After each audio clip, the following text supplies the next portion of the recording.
Olá, meus amigos, estamos começando mais uma aula de Direito Civil, aqui pela LAC Concursos. Eu sou o professor Stanley Costa, seu professor de Direito Civil e Processo Civil. Na aula de hoje, vamos dar sequência aos estudos sobre os direitos da personalidade. Na última aula, falamos sobre o conceito, falamos sobre a titularidade desses direitos, se a pessoa jurídica pode ou não titularizar direitos da personalidade. Identificamos se o natimorto é ou não é protegido por esse grupo de direitos. Falamos sobre as características e as exceções muito marcantes dentre as características dos direitos da personalidade. E agora seguimos o nosso caminho, tratando sobre a tutela dos direitos da personalidade e também sobre a materialização desses direitos, a tipificação desses direitos no Código Civil entre o artigo 11 e 21. Falo sobre a proteção da integridade física, do direito ao corpo vivo, corpo morto, autonomia de vontade. Falo sobre a integridade moral através da proteção ao nome, à imagem, à intimidade e privacidade. É sobre isso que o legislador vai tratar entre os artigos 11 e artigo 21 do Código Civil. Sempre lembrando, como identificamos no último bloco, que este rol é exemplificativo. Existem outros direitos da personalidade fora do rol aqui analisado. Ok? Sem delongas, vamos então ao trabalho, começando pela análise do artigo 12 do Código Civil, que nos traz as tutelas dos direitos da personalidade. Em outras palavras, as formas jurisdicionais de proteger os direitos da personalidade. Será que, quando estiver diante da ameaça de violação do meu direito da personalidade, eu já posso agir ou eu tenho que esperar a violência se configurar para buscar uma tutela específica? Tenho direito à indenização quando um direito da personalidade que titularizo é violado? Sobre isso, o legislador trata no artigo 12 do Código Civil, identificando quais são as possíveis tutelas, quais são as formas jurisdicionais de proteger os direitos da personalidade. Então, vejamos, artigo 12. Pode-se exigir que cesse a ameaça ou a lesão a direito da personalidade e reclamar perdas e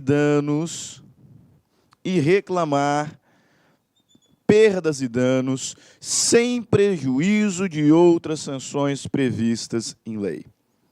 Esse texto, pois, nos revela que existem três formas de proteger o direito da personalidade. De forma preventiva, observem, pode-se exigir que cesse a ameaça.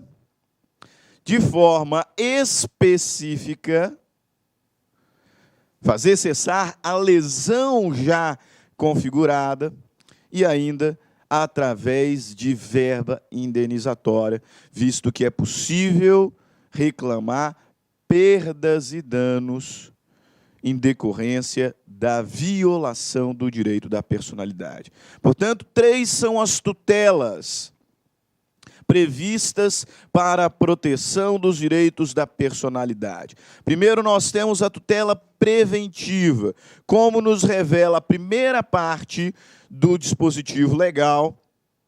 O titular do direito da personalidade tem o direito de fazer cessar a ameaça quando imaginar ali uma situação concreta de justo receio de ter o seu direito à personalidade violado. O indivíduo não precisa aguardar a configuração desta violação, a configuração desta violência, ele pode se precaver, buscando cessar a ameaça. A ameaça. A segunda tutela, tutela específica. Quando o meu direito à personalidade já foi violado, eu posso buscar uma tutela específica para fazer cessar a lesão já causada. Imagine que tive fotos minhas particulares, documentos meus íntimos, divulgados na internet por determinada pessoa. Eu posso, a priori, independente de qualquer indenização, exigir que estas imagens, que esses documentos sejam imediatamente retirados do ar. Observem, pois, que estou em busca de uma tutela específica. A lesão já foi causada, a violação já se configurou. E o que eu pretendo, através da minha demanda, é fazer cessar a lesão. Especificamente, que se desfaça aquilo que já foi realizado. Tutela, pois, específica. Mas, além da tutela preventiva, tutela específica, é possível ainda reclamar indenização.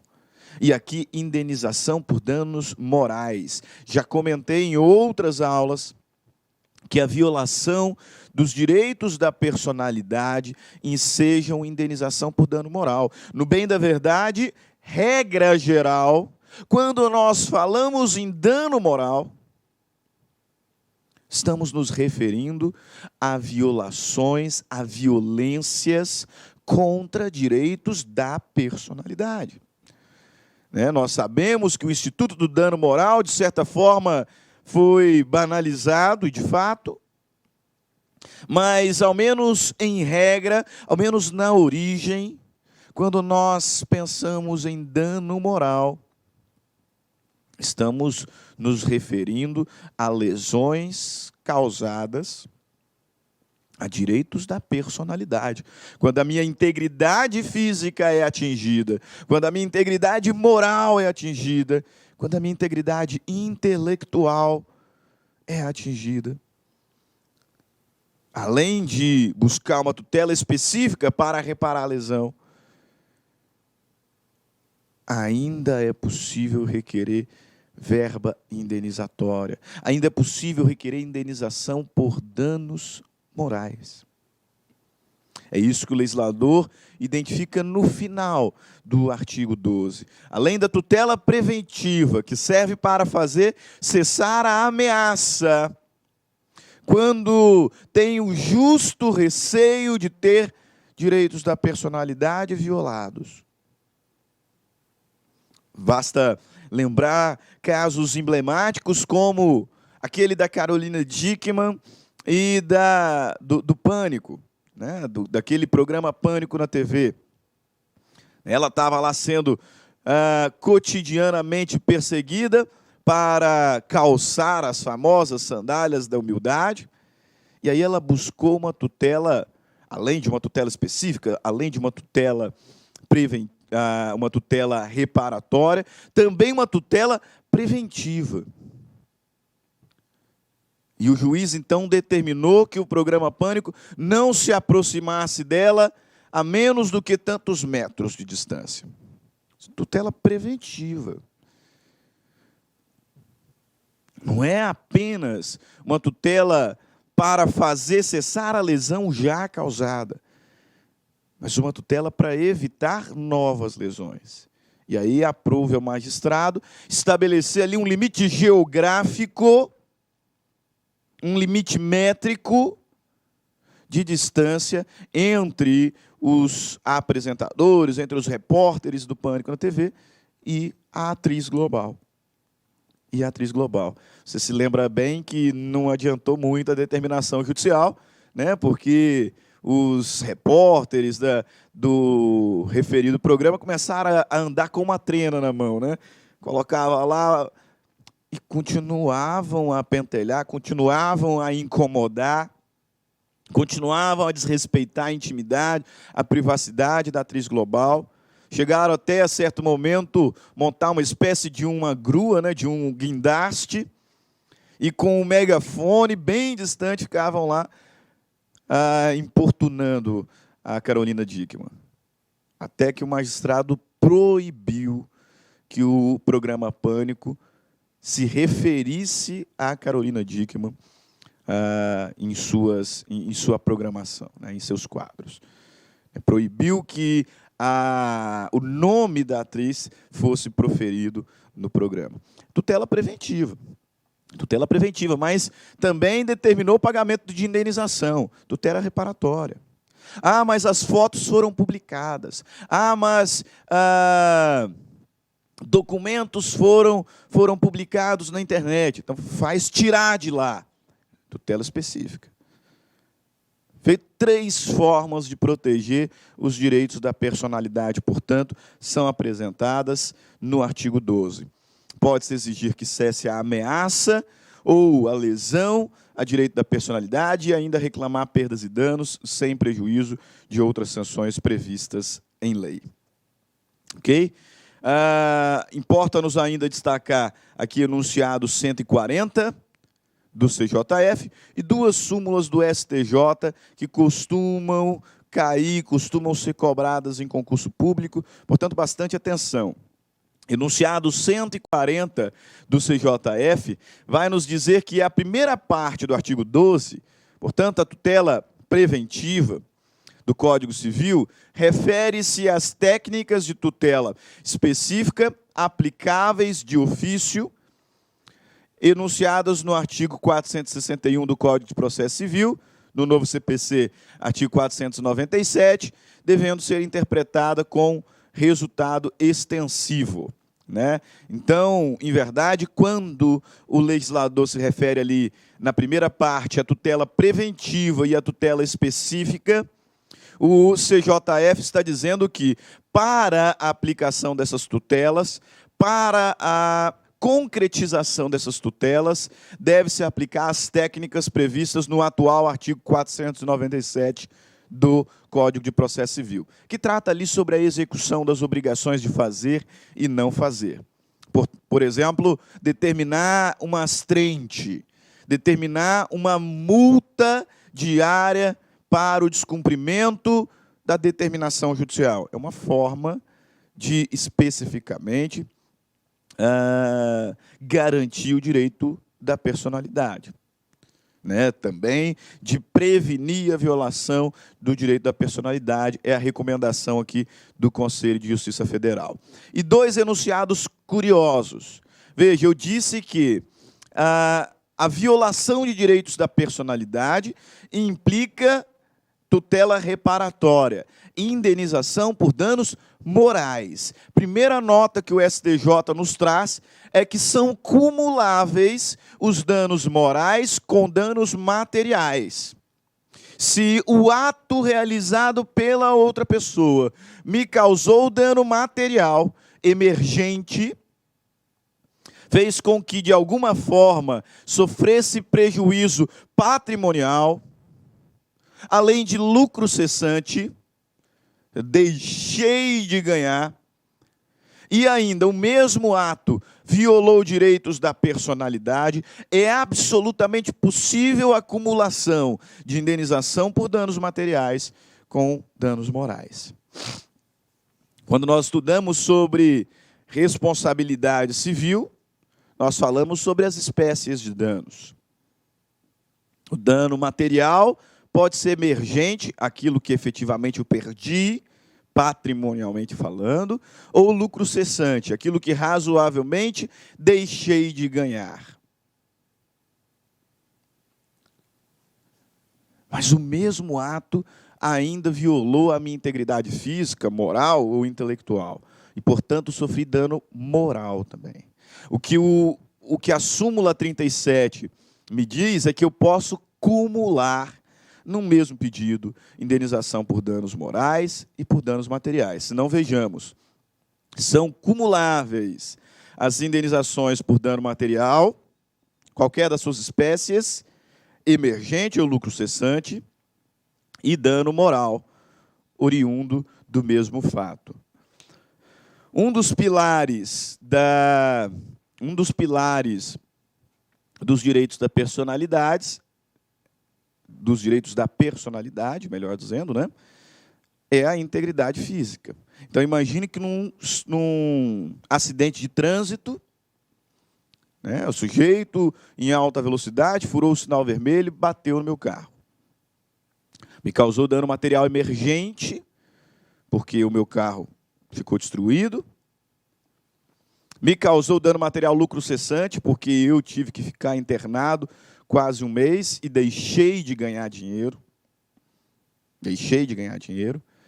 E me causou também um dano moral, porque a minha integridade física foi violada, né? Eu fiquei com cicatrizes no rosto, sofri dano estético. Em razão do mesmo fato, em razão do mesmo ato ilícito, eu tenho a possibilidade de exigir reparação por dano material, emergente, lucro cessante, e mais o dano moral em razão do dano estético que sofri.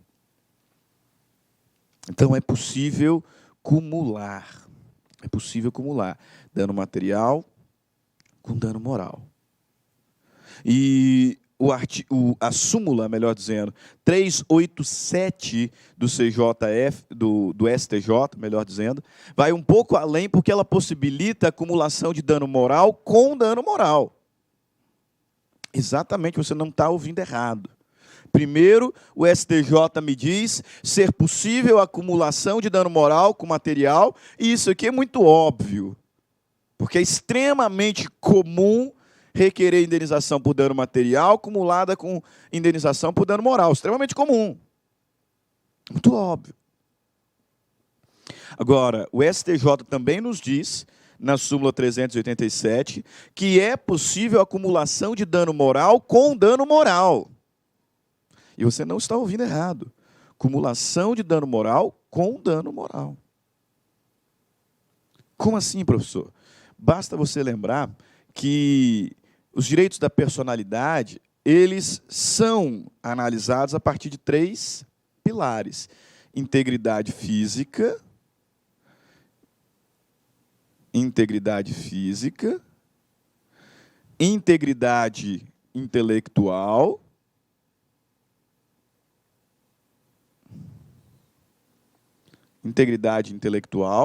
e integridade moral. E integridade moral. É absolutamente possível que um mesmo ato viole a minha integridade moral, né, a minha imagem, o meu nome, e viole também a minha integridade física, causando-me dano estético e dano moral específico. Já bem, essas espécies são subespécies do gênero dano moral. Eu preciso compreender que quando meus direitos da personalidade, qualquer dos planos, em qualquer dos pilares, quando um direito da personalidade é violado, ele enseja a indenização por dano moral, no sentido amplo. E esse dano moral pode ser um dano moral estético, porque a minha integridade física foi violada, ou um dano moral específico, a minha integridade moral foi violada. E se no mesmo ato eu sofri danos nesses 2 pontos, eu posso cumular. É isso que a súmula 387 me diz. Veja lá, ó, é lícita a acumulação das indenizações de dano estético e dano moral específico.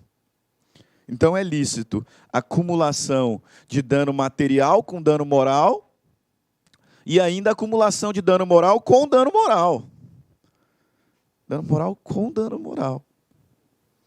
Nada obsta. São conclusões que nós extraímos das referidas súmulas. Perfeito? Ok. Mas vamos adiante, então. A partir do artigo 13, artigo 11 me traz ali o conceito de direitos da personalidade, fala sobre a indisponibilidade, que nós sabemos é uma indisponibilidade relativa. Artigo 12 trata sobre as tutelas, preventiva, específica e tutela reparatória. E a partir do artigo 13, o legislador, então, passa a cuidar do primeiro pilar dos direitos da personalidade, que é o pilar da integridade física. E a regulamentação aqui no Código Civil da integridade física será dividida em 3 pontos. Primeiro ponto, a tutela do corpo vivo. O que eu posso fazer com o meu corpo vivo? O que eu não posso fazer com o meu corpo vivo? É o que o legislador vai nos apresentar nessa primeira parte, referente à proteção da integridade física. Depois, segundo ponto da integridade física, tutela do corpo morto. O que eu posso fazer, ou o que podem fazer com o meu corpo depois que eu morrer? Será que eu posso deixar o meu corpo para depois da morte, para uma universidade? Se eu não tiver falar nada, será que o meu corpo morto pode ser doado para uma universidade, sendo que eu não autorizei isso em vida, expressamente? É o que o legislador vai cuidar. E a última parte da integridade física está relacionada à autonomia de vontade. Autonomia de vontade, notadamente, com relação a tratamentos e intervenções cirúrgicas. Integridade física. Tutela do corpo vivo, tutela do corpo morto, autonomia de vontade. Ok? Começar, então, pelo primeiro ponto, tutela do corpo humano vivo. O legislador, no artigo 13, nos diz o seguinte: salvo exigência médica, salvo por exigência médica, é defeso o ato de disposição do próprio corpo, quando importar diminuição permanente da integridade física, ou contrariar os bons costumes. Primeiro aqui, eu tenho certeza absoluta que você sabe disso, tá? Mas eu costumo encontrar muitos erros em razão dessa palavrinha. Digo, inclusive, por experiência lá na faculdade. Quando coloco essa palavra nas minhas provas, muitos acabam errando por desconhecer o significado dela. Que palavra estou falando? Defeso. O legislador está dizendo, salvo por exigência médica, é defeso. O que significa defeso? Defeso significa proibido. É proibido o ato de disposição do próprio corpo, quando importar diminuição permanente da integridade física ou contrariar os bons costumes. Noutras palavras, o legislador está me dizendo que eu não posso, por ato de vontade, dispor de partes saudáveis do meu corpo. Cansei do meu braço, quero amputá-lo. Você não posso. Não posso. Evidente que não. Cansei da minha perna, quero amputá-lo. Eu não posso. É defeso a disposição, o ato de disposição do próprio corpo. Agora, é óbvio que essa premissa não é absoluta. O próprio caput do artigo 13 me revela isso. Porque ele diz, salvo por exigência médica. Então, se por exigência médica, eu posso dispor de partes saudáveis do meu corpo. Sofri um acidente, meu braço aqui está todo arrebentado, e o médico falou, vai ter saída, vai ter que amputar. Isso é óbvio que eu posso fazer. Mas é claro que essa também não é a única exceção, meus caros? Porque existem várias cirurgias plásticas aí, que eu disponho de uma parte da minha orelha, que eu disponho de uma parte do meu nariz, Evidente que não é absoluto. Por isso que a questão chave, né, é essa partezinha aqui final. Salvo por exigência médica, é proibido o ato de disposição do próprio corpo, quando importar diminuição permanente da integridade física ou contrariar os bons costumes. Eu diria que, na verdade, isso aqui não deveria ser um ou, e sim um mais, né, um e, quando importar em diminuição permanente da integridade física e contrariar os bons costumes. Porque senão não poderia ter cirurgias plásticas no Brasil, né? E mais além ainda. Por vezes, não tem exigência médica, não se trata de uma cirurgia plástica, né, uma correção ali mínima, embelezadora, mas se trata de uma doação de um órgão. Minha irmã está precisando de um transplante e eu vou doar um dos meus rins. Vou doar um dos meus rins para ela. Mas o legislador me proíbe de, por ato de vontade, dispor de partes saudáveis no meu corpo de forma permanente. O legislador me proíbe. Analise parágrafo único do artigo 13. O ato previsto nesse artigo será admitido para fins de transplante, na forma estabelecida em lei especial, que é a Lei 9.434, de 97. Okay? Então, fica bem esclarecedor. Salvo por exigência médica, é proibido o ato de disposição do próprio corpo, quando importar diminuição permanente da integridade física ou contrariar os bons costumes. Esse ato, disposição do próprio corpo, é permitido para fins de transplante na forma estabelecida em lei especial. Quais são os requisitos que a lei especial de transplante estabelece para o transplante entre vivos? Entre vivos. Lei 9.434 vai nos dizer que os requisitos para o transplante entre vivos são, primeiro, a capacidade do doador. O doador há de ser plenamente capaz, né? Então, ele sabe o que está fazendo. Ele é plenamente capaz de compreender o ato que está realizando. Primeiro requisito. Segundo requisito, gratuidade. Eu não posso vender um órgão. Né? Não posso vender um órgão. Terceiro requisito, que os órgãos doados sejam dúplices. Por isso que eu usei o exemplo do rim. Né? Eu tenho 2 rins e o meu corpo funciona com um só. Eu quero doar um deles para minha irmã. Perfeito, eu sou plenamente capaz, eu vou doar, não estou vendendo para ela. E esse é um órgão dúplice. Professor, e no caso do fígado? Ou regeneráveis. Ou regeneráveis. Órgãos dúplices ou regeneráveis. E que o transplante seja para a pessoa da mesma família ou para qualquer outra pessoa com autorização judicial. Se eu estiver doando para uma pessoa da mesma família, eu não preciso de autorização judicial. Agora, se eu vou doar para uma pessoa de outra família, um amigo, alguma coisa, aí eu preciso de um permissivo jurisdicional nesse sentido. Ok? De onde que nós extraímos isso, professor? Artigo 9º da Lei de Transplantes. Veja lá, ó. É permitida à pessoa juridicamente capaz dispor gratuitamente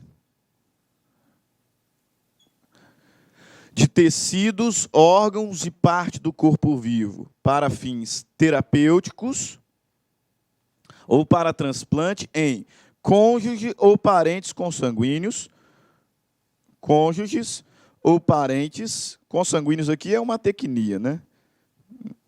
Até o 4º grau, inclusive na forma do parágrafo 4º deste artigo, ou qualquer outra pessoa mediante autorização judicial.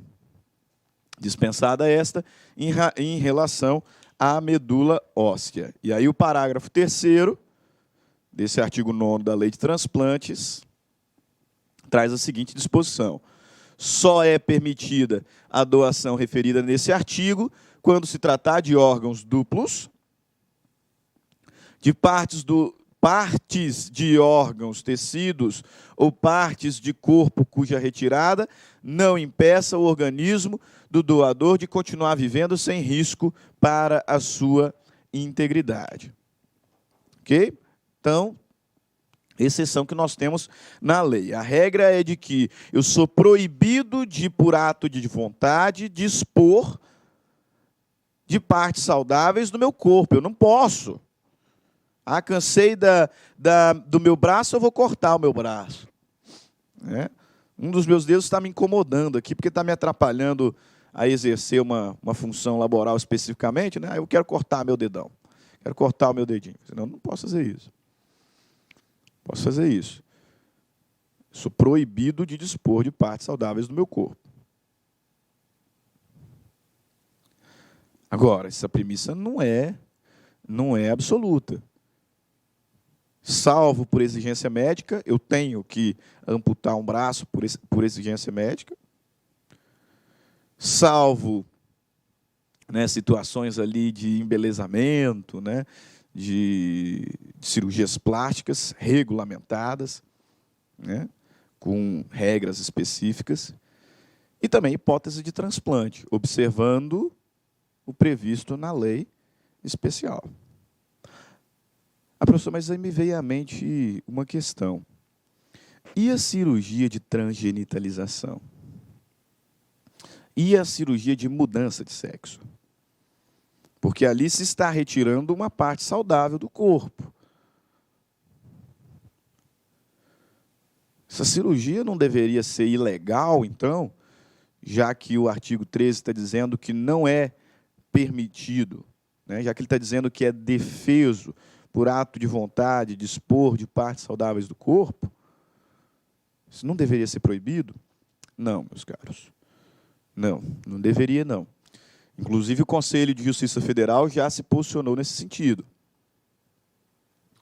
Né? Qual o sentido? De dizer que a cirurgia de transgenitalização, a cirurgia de mudança de sexo, não afronta o disposto no artigo 13 do Código Civil. Não afronta. Vejamos aqui o texto do enunciado 276. O artigo 13 do Código Civil, ao permitir a disposição do próprio corpo, por exigência médica, autoriza cirurgias de transgenitalização, em conformidade com os procedimentos estabelecidos pelo Conselho Federal de Medicina e a consequente alteração do prenome e do sexo no registro civil. Tá? A explicação por hora a essa permissão é que o transexualismo, tá? E aí peço licença para usar o sufixo ismo, porque é assim que está no documento que farei referência, né? Também prefiro usar a expressão transexualidade, porque entendo que não seja doença e o sufixo ismo nos remete para uma patologia. Tá? Mas nesse caso é preciso. O transexualismo está previsto no CID, na Classificação Internacional de Doenças. Né? Então, está previsto como uma patologia, no CID-10.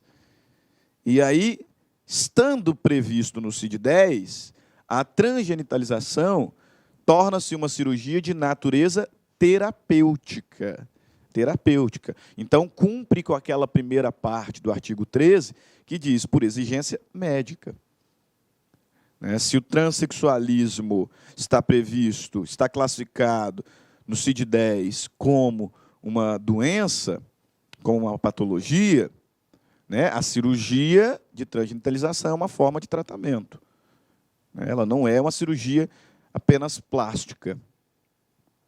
Tem natureza terapêutica. E, desta forma, não afronta o disposto no artigo 13 do Código Civil. Veja lá, o artigo 13 do Código Civil, ao permitir a disposição do próprio corpo por exigência médica, autoriza a cirurgia de transgenitalização, em conformidade com procedimentos estabelecidos pelo Conselho Federal de Medicina e a consequente alteração do prenome e do sexo no registro civil. Ok? Perfeito. Quanto à tutela do corpo vivo, é isso que eu quero que você guarde. Tá? Salvo por exigência médica, não é permitido a disposição voluntária de partes saudáveis do próprio corpo. Salvo por exigência médica, hipóteses de transplante, conforme previsão em lei especial, e não se esqueça que, de forma alguma, a cirurgia de transgenitalização afronta o artigo 13, de forma alguma. Perfeito? Ok. Agora, com relação à tutela do corpo morto, o Código Civil também regula no artigo 14. Como assim, professor? A tutela do corpo morto. Aqui o legislador está preocupado com o que se pode fazer, né, o que pode ser feito com o seu corpo depois que você morrer. É isso que o legislador está preocupado.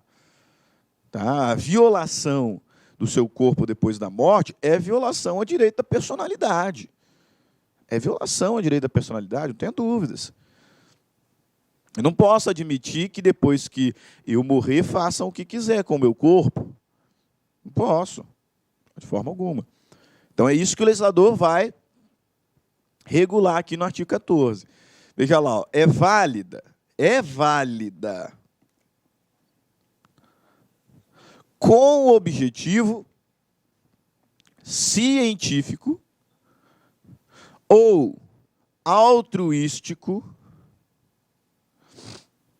a disposição gratuita do próprio corpo, no todo ou em parte, para depois da morte.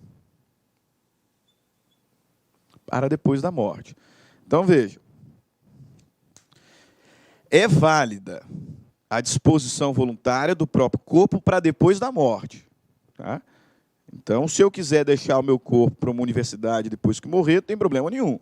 Mas se eu quiser, se eu manifestar a minha vontade nesse sentido. E aí alguns detalhes. Essa disposição há de ser para fins científicos ou altruísticos, e essa disposição deverá ser gratuita. Gratuita. Eu não posso fazer um contrato aqui com uma universidade, me paga aí 70 mil reais, e quando eu morrer, o meu corpo é de vocês. Não posso fazer isso, óbvio que não, né? É válida a disposição gratuita do próprio corpo para depois da morte, desde que para fins científicos e altruísticos. E aí o parágrafo único conclui de forma perfeita, né? O ato de disposição pode ser livremente revogado a qualquer momento. Então, se eu faço aqui um documento, né, doando o meu corpo para depois da morte, né, doando o meu corpo morto para a Universidade Federal do Mato Grosso, se a qualquer momento eu posso revogar esse ato, né? Até que ocorra o evento morte, a qualquer momento eu posso revogar esse ato. Ok? Aí veja bem. Professor, é nesse contexto que entra a doação de órgãos? Exatamente. Porque aqui eu pensei em doar o meu corpo para a universidade. Né? Mas e a doação de órgãos? Você é doador de órgãos? Não é? Aí você morreu. Podem pegar o seu coração e doar para uma pessoa? Pode pegar o seu fígado e doar para uma pessoa? Como é que isso aqui vai funcionar? É disposição do corpo depois de morto. O que a nossa legislação diz a respeito da doação de órgãos depois da morte? Como é que vai funcionar? Mais uma vez, você é doador? Eu sou. Eu sou. Está lá na minha OAB. Quando aprovado, quando fui fazer minha inscrição na OAB, eles perguntaram, doador de órgãos? Sou doador de órgãos. Pode colocar aí. E aí? E se eu morrer, será que a minha esposa, né, consegue impedir a minha doação? Pegam lá a minha carteirinha da OAB, aí está escrito que o Stanley é doador de órgãos. Será que a minha esposa, né, consegue falar assim, não, o Stanley não vai doar órgãos, não vai doar. Eu quero ele inteiro. Será que ela pode fazer isso? Se eu não fosse doador de órgãos, será que ela poderia determinar a minha doação? Ou melhor, se eu tivesse expressamente dito que eu não sou doador de órgãos. E aí? Veja bem, pessoal, tudo isso aqui está relacionado à tutela do próprio corpo para depois da morte. Olha o que o enunciado 277 do CJF nos diz a respeito da tutela do corpo morto, especificamente relacionada à doação de órgãos. Esse enunciado nos traz o chamado princípio do consenso afirmativo, ou seja, prevalece a vontade que eu manifestei em vida. Eu disse que sou doador de órgãos, então eu sou doador de órgãos. Não interessa o que os meus parentes, não interessa o que a minha esposa vai dizer depois da minha morte. Se eu disse que eu sou doador de órgãos, a minha vontade manifestada em vida deve ser respeitada. Da mesma forma, se eu disse que não sou, expressamente eu disse que não sou, eu não sou doador de órgãos. E a vontade da minha esposa, dos meus parentes, não interessa. Professor, então quando é que acontece aquele cenário em que se pergunta para os parentes? Quando eu não houver manifestado a minha vontade, que é a realidade da maioria dos brasileiros. Né? Eu, enquanto advogado, quando eu vou fazer lá a minha inscrição na OAB, eu digo se eu sou ou eu não sou doador de órgãos, mas a maioria dos brasileiros não tem nenhuma disposição de vontade nesse sentido. Pois bem, é nesse cenário de ausência, de inexistência de manifestação específica de vontade, é que se questiona aos parentes. Perfeito? Princípio do consenso afirmativo. Veja lá, artigo 14 do Código Civil, ao afirmar a validade da disposição gratuita do próprio corpo, com objetivo científico ou altruístico para depois da morte, determinou que a manifestação expressa do doador de órgãos em vida prevalece sobre a vontade dos familiares. Então, se eu disse que sou doador, eu sou e ponto. A minha vontade prevalece sobre a vontade da minha esposa, sobre a vontade dos meus pais. Se eu disse que não sou e ponto. Portanto, a aplicação do artigo 4º da lei, que vai falar sobre a manifestação de vontade dos parentes acerca da doação de órgãos pós-morte, ficou restrita à hipótese de silêncio. A hipótese de silêncio do potencial doador. O artigo 14 do Código Civil, ao afirmar a validade da disposição gratuita do próprio corpo, com objetivo científico ou altruístico, para depois da morte, determinou que a manifestação expressa do doador de órgãos em vida prevalece sobre a vontade dos familiares.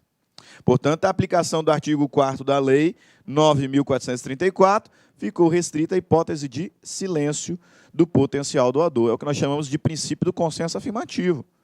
Se eu falei, a minha vontade prevalece. Né? Então, que me desculpe a minha esposa, eu acho que ela nem sabe disso, para falar a verdade para os senhores. Né? Eu acho que vocês estão sabendo disso, mas ela não sabe ainda. Né? Então, fica aqui entre segredo nosso. Mas voltando aqui, na minha OAB está falando que eu sou doador de órgãos. Na minha OAB está falando que eu sou doador de órgãos. Então, quando do evento morte, ainda que a minha esposa não queira, ainda que meus pais não queiram, a minha vontade vai prevalecer. Vai prevalecer. Por quê? Porque é válida a disposição gratuita do corpo morto para fins altruísticos. Para fins altruísticos. É válido. Ok? E aí, fechando essa primeira parte, né, nós voltaremos mais um bloco sobre direitos da personalidade, para tratar sobre integridade moral, integridade, né, com relação à imagem, privacidade, intimidade, etc., e resolver alguns exercícios. Né, mas, para fechar a integridade física, último ponto que o legislador vai tratar, no artigo 15, é sobre a autonomia da pessoa com relação a intervenções médicas, com relação a tratamento e a intervenções médicas e cirúrgicas. Então, não perca o rumo. Artigo 11 me traz ali o conceito de direitos da personalidade e o princípio da indisponibilidade, que é relativa, nós já vimos. Artigo 12 trata acerca das tutelas do direito da personalidade. Artigo 13, tutela do corpo vivo. Artigo 14, tutela do corpo morto. E artigo 15, autonomia com relação a tratamentos e intervenções médico-cirúrgicas. Olha o que o legislador me diz. Ninguém pode ser constrangido a submeter-se com risco de vida a tratamento médico ou a intervenção cirúrgica. Ninguém. Ninguém pode ser constrangido a submeter-se com risco de vida a tratamento médico ou intervenção cirúrgica. Então, se eu não quero determinado tratamento, não me podem obrigá-lo, não me podem obrigar a fazê-lo. Podem. E aí eu já até sei o que você está pensando. Como é que fica a situação dos testemunhas de Jeová, então? A gente sempre ouve falar sobre os ideais religiosos, por assim dizer, os dogmas, a doutrina desta religião, que veda, que proíbe a transfusão de sangue. Então, quer dizer que, se o testemunho de Jeová não quiser a transfusão de sangue, mesmo que haja perigo de vida, ele pode se opor, porque é isso que o artigo 15 está dizendo, ninguém pode ser constrangido a submeter-se com risco de vida a tratamento médico ou intervenção cirúrgica. Será que pode? Será que não pode? Vamos buscar no Conselho de Justiça Federal a resposta. E o primeiro ponto que nós encontramos nas jornadas de direito civil leva-nos a entender que não seria possível a oposição da crença. Se estiver ali numa situação de risco iminente, de morte, eu não poderia recusar a transfusão de sangue. Mas calma lá, isso aqui é só o primeiro ponto. Enunciado 544, notem. Enunciado 544 do CJF. O paciente plenamente capaz poderá deliberar sobre todos os aspectos concernentes a tratamento médico que possa lhe causar risco de vida, seja imediato ou mediato. Espera lá. Artigo 15. Absolutamente de acordo com a primeira parte do enunciado 544. Ninguém pode ser constrangido a submeter-se com risco de vida a tratamento médico ou intervenção cirúrgica. Aí vem o CJF e diz, portanto, o paciente plenamente capaz poderá deliberar sobre todos os aspectos concernentes a tratamento médico que possa lhe causar risco de vida, seja iminente ou imediato ou mediato, salvo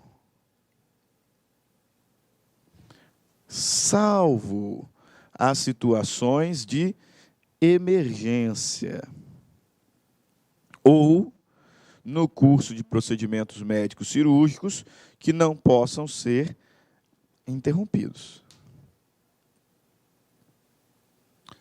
Então, faz parecer nesse momento aqui que, a despeito do permissivo legal, se a situação é emergencial, o médico poderia fazer a transfusão de sangue independente da vontade do paciente.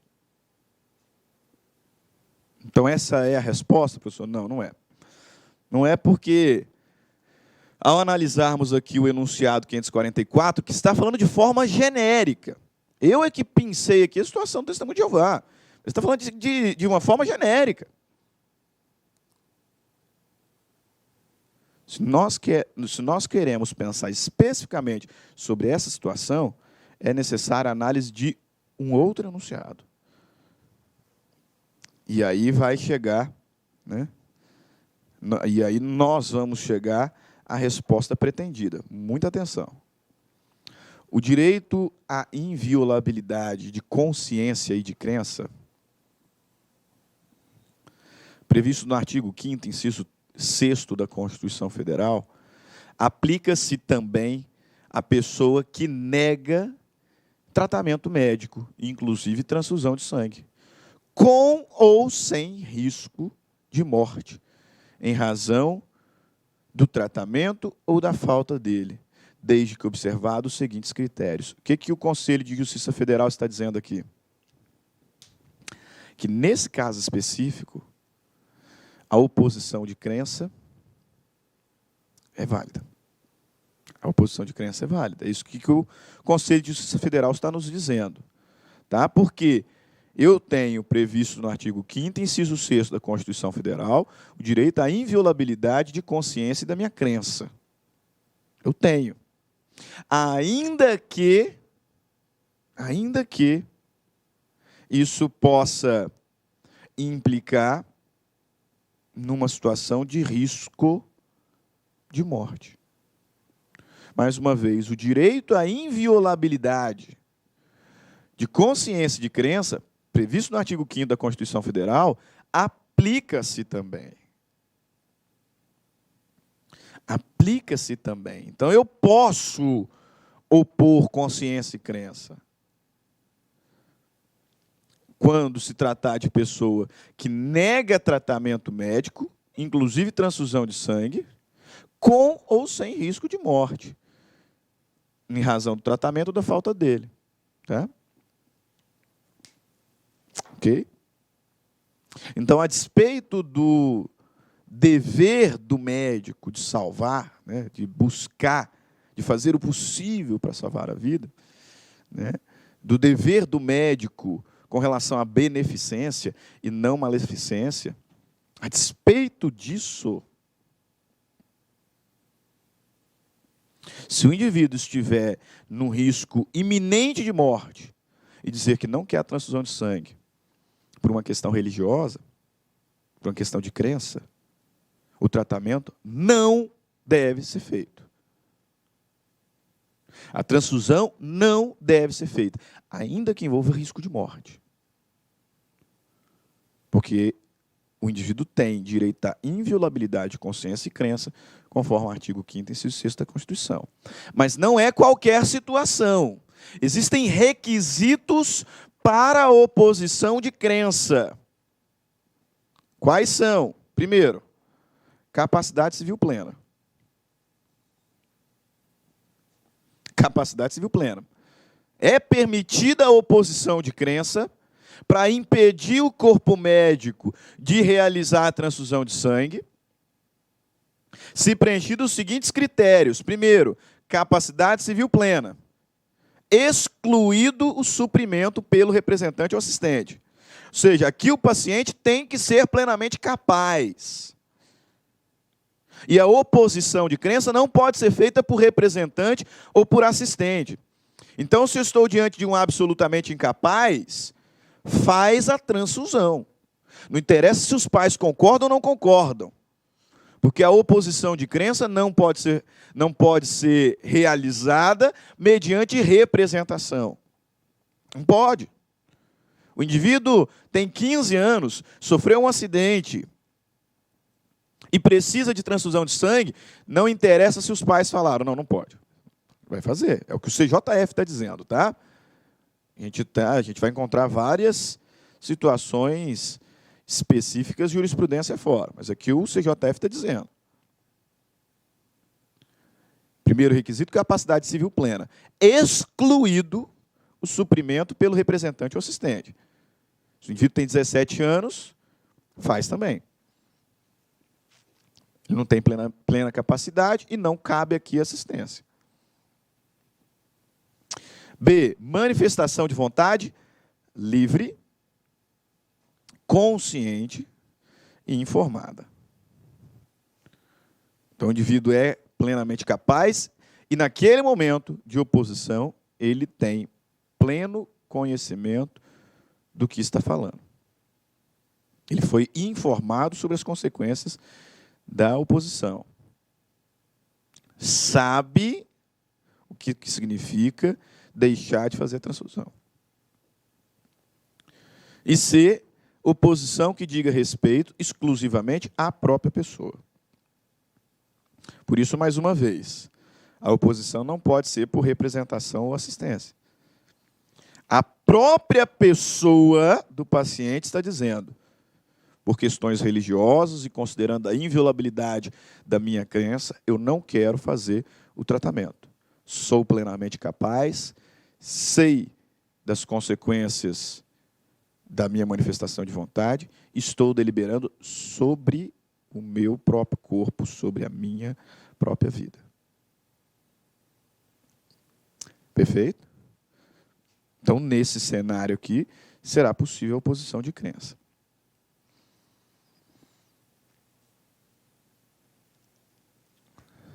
Artigo 13, tutela do corpo vivo. Artigo 14, tutela do corpo morto. Artigo 15, autonomia de vontade. Ninguém pode ser constrangido a submeter-se com risco de vida a tratamento médico ou a intervenção cirúrgica.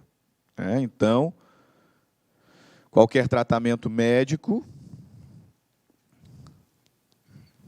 deve passar pelo crivo do próprio paciente, salvo se for uma situação emergencial ou se estiver em curso uma intervenção cirúrgica. Não dá para eu parar para esperar o sujeito acordar e ver se ele quer ou não quer.